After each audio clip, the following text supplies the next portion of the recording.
Assalamualaikum warahmatullahi wabarakatuh.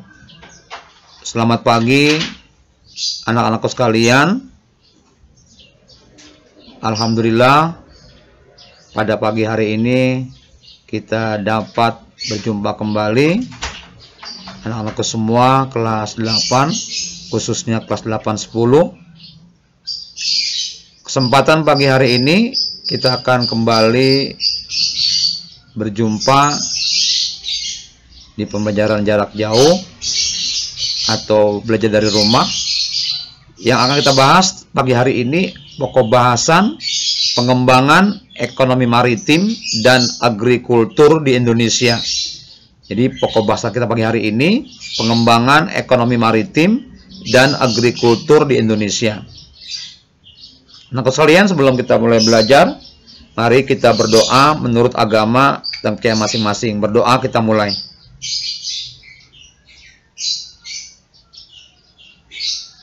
Selesai anak sekalian, kita mulai bahasan kita pagi hari ini, pengembangan ekonomi maritim dan agrikultur di Indonesia. Anak-anak sekalian, kita lihat dulu sejarah terbelakang mengenai kemaritiman ini. Kerajaan maritim terbesar di Indonesia adalah Sriwijaya pada abad ke-5. Kita ketahui bahwa Sriwijaya ini sangat terkenal bahkan di seluruh Asia Tenggara. Setelah kemerdekaan Indonesia, salah satu tonggak penting ekonomi maritim Indonesia terjadi pada tahun 1957. Saat itu dideklarasikan Deklarasi Juanda atau Deklarasi Wawasan Nusantara.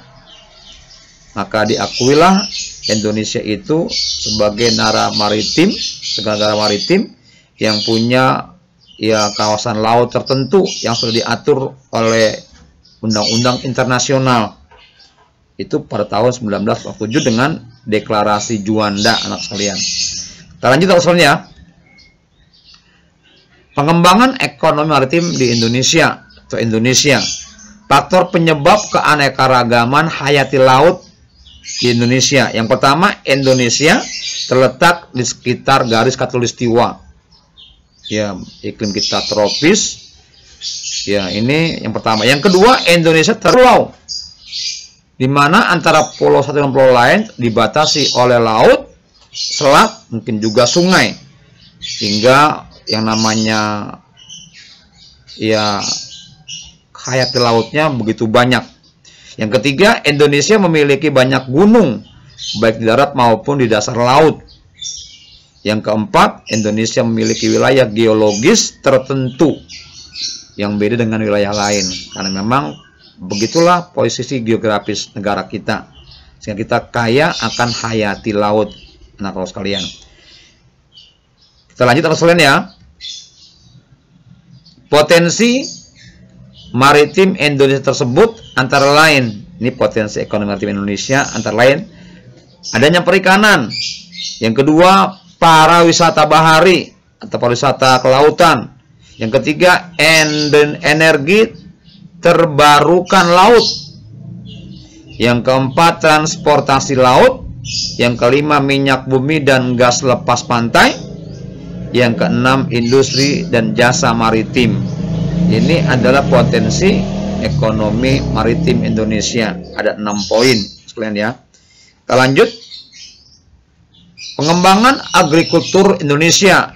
Apa itu agrikultur? Agrikultur adalah pengelolaan tumbuhan dan ternak yang bermanfaat secara terorganisir dan teratur oleh manusia. Ini pengertian agrikultur, yaitu pengelolaan tumbuhan dan ternak yang bermanfaat secara terorganisir oleh manusia. Berikutnya, pada masa pemerintahan Presiden Soekarno, pembangunan ekonomi difokuskan pada pemenuhan kebutuhan pangan. Memang kondisi waktu itu ya kita masih baru merdeka, membutuhkan pangan untuk barangkali kebutuhan masyarakat Indonesia pada waktu itu. Indonesia sekarang ya zaman Jokowi, apalagi sebelum-sebelumnya setelah Soeharto udah beda, bukan hanya pangan tapi juga barangkali industri-industri yang lainnya yang dikembangkan. Badan Pusat Statistik atau BPS membagi pertanian atas subsektor tanaman pangan, hortikultura, perkebunan, peternakan, perikanan, dan kehutanan. Ini BPS, Balai atau Badan Pusat Statistik, membagi pertanian.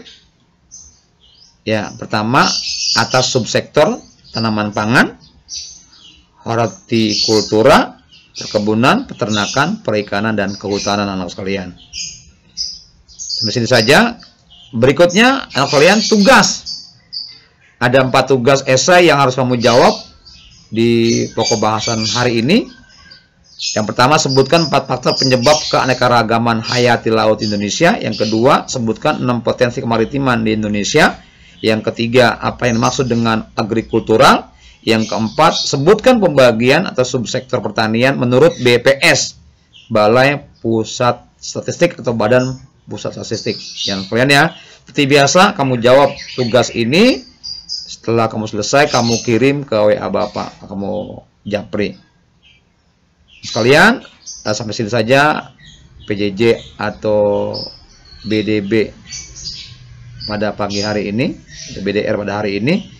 Sampai jumpa lagi di pertemuan berikutnya. Mudah-mudahan kita semua selalu sehat dan sukses selalu anak sekalian. Akhir kata Bapak ucapkan, Assalamualaikum warahmatullahi wabarakatuh.